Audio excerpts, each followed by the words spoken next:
తిరుమల తిరుపతి దేవస్థానంలో శ్రీవారి కైంకర్యాలు, నైవేద్యాలు, లడ్డు మహాప్రసాదం తయారీలో సంకరజాతి జంతువుల నెయ్యి వినియోగాన్ని తక్షణం ఆపాలని లక్ష దేశీ గోవులతో గో మహాధామాన్ని నిర్మించే విధంగా టీటీడీని ఆదేశించాలని కోరుతూ యుగ తులసి ఫౌండేషన్ చైర్మన్, టీటీడీ పాలక మండలి మాజీ సభ్యులు కె శివకుమార్ సుప్రీంకోర్టులో పిటిషన్ దాఖలు చేశారు. పిల్ని సుప్రీంకోర్టు విచారణకు స్వీకరించింది. ప్రజల వాణి, హెచ్ఎంటీవీ వాణిని శివకుమార్ కోర్టుకు దృష్టికి తీసుకువెళ్లారు.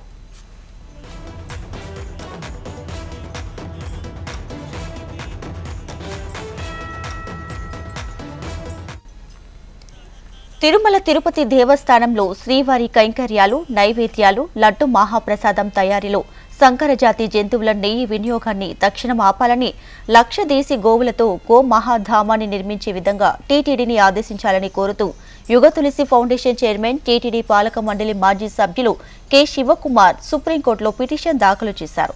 ఇక ఈ పిల్ని సుప్రీంకోర్టు విచారణకు స్వీకరించింది.